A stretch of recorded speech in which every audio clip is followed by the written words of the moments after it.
Welcome to Creamer Media's Polity. I'm Brad Doubleman. I'm at the Helen Suzman Foundation in Parktown to meet with political analyst Aubrey Machiki to discuss internal political battles within the ANC. Aubrey, please explain how corruption allegations were an important part of internal battles within the ANC in the lead up to the 2007 Polokwane conference. Well, there are two ways of looking at corruption allegations. In the first place, they can be well-founded. In other words, a person may actually be guilty of corruption. On the other hand, it's political play to the extent that corruption allegations are part of what I call a battle for mindshare to undermine political opponents.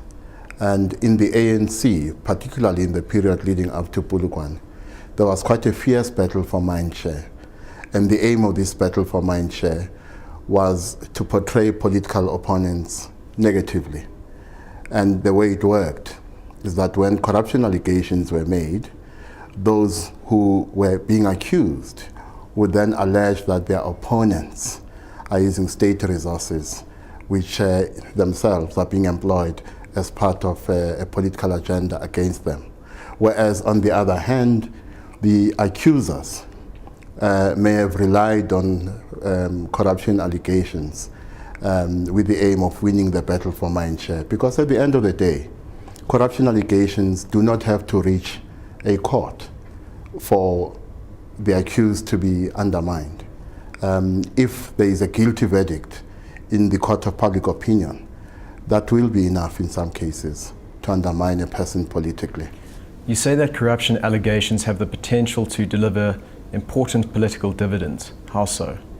Well, the lesson we learned prior to Polokwane is that when Jacob Zuma was accused of corruption, the unintended consequence, if indeed he was not guilty of corruption, was that he benefited from what at the time I called the sympathy dividend. So the moment his supporters succeeded in portraying him as a victim of political intrigue, I think it can be argued that what followed then and what happened then in Polokwane was a Jacob Zuma who was able to benefit from the sympathy dividend, from which dividend he was elected ANC president in Polokwane.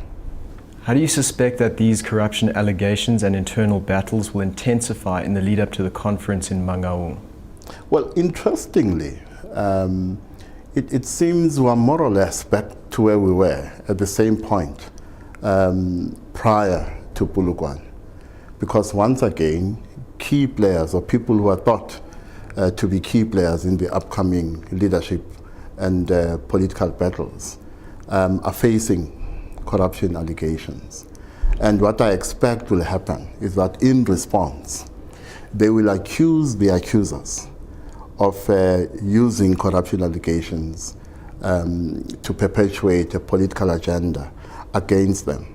Now, as we saw prior to Polokwane, corruption allegations divided the ANC in the middle. Now, of course, you have a Zuma coalition that is fracturing now.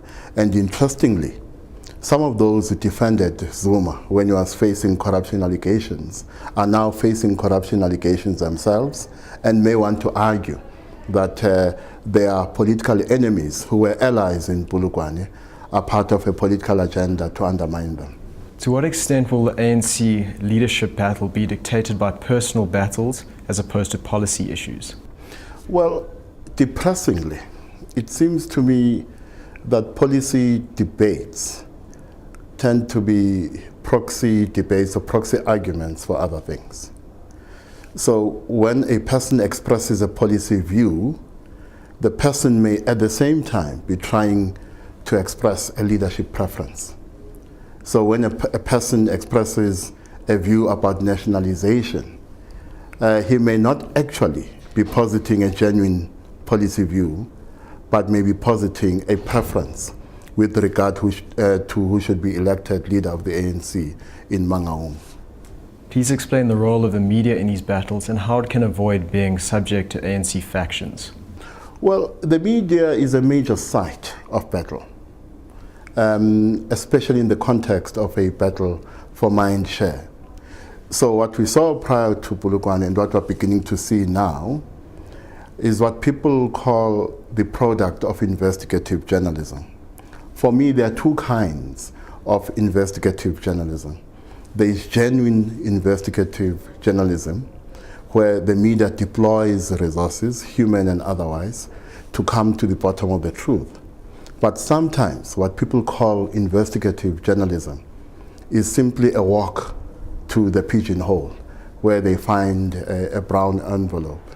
Now, I found in the period prior to Polokwane that too many of our journalists were uncritical about allegations that were being made against certain key members of the ANC, and as a result may inadvertently have found themselves being extensions of factional political agendas in ANC battles. Thank you, Aubrey. You're welcome.